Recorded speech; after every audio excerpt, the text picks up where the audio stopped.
Chintu, a curious monkey, lived in a small, vibrant forest filled with playful creatures. One sunny morning, while exploring near the old banyan tree, something caught his eye. Hidden amongst the roots was a shining blue stone, pulsating with a soft light.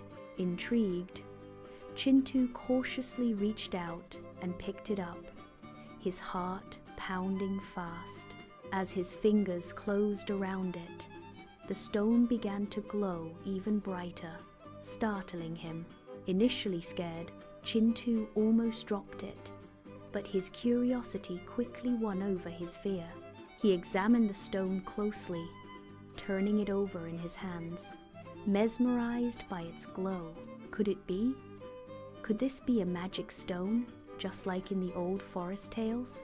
He imagined all the wonderful things he could do with such a powerful object, but a small voice inside him whispered about responsibility and using power wisely. Chintu decided he needed advice. He knew just the friend to turn to. He scampered through the trees, eager to share his amazing discovery with Gudia. Gudia, the wise old parrot, perched on a branch, preening her colorful feathers. Gudia, Gudia, look what I found, Chintu exclaimed, holding up the glowing stone. Gudia tilted her head, her bright eyes studying the stone with keen interest. A very unusual stone indeed, Chintu.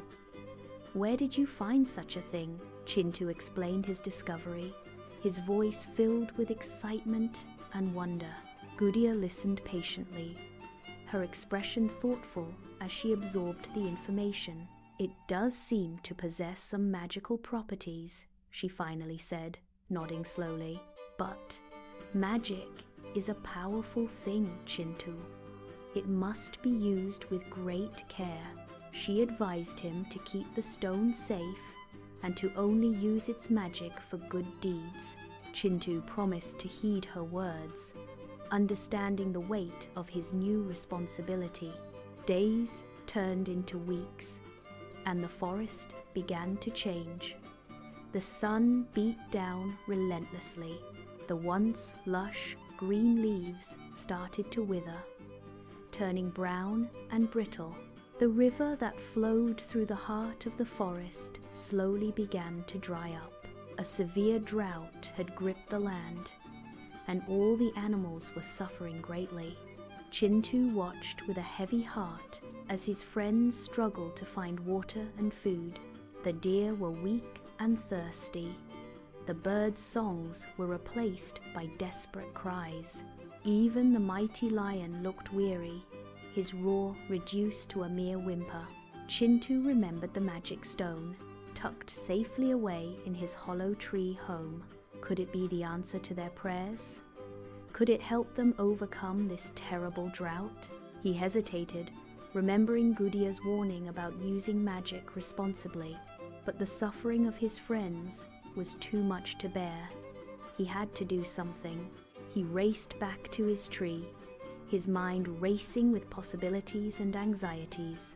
He carefully retrieved the blue stone, its familiar glow now a beacon of hope. He held it tightly in his hands, feeling its power surge through him. He closed his eyes and focused all his energy on the image of rain, cool and refreshing. He whispered a silent plea, hoping that the stone would hear his heartfelt wish. He wondered if he was worthy of wielding such power, if he could truly help. He thought of Gudia's words, reminding himself to use the magic for good. He took a deep breath and opened his eyes, ready to face whatever might come. He knew that the fate of the forest and all its creatures rested on his shoulders. He stepped out of his tree and looked up at the sky,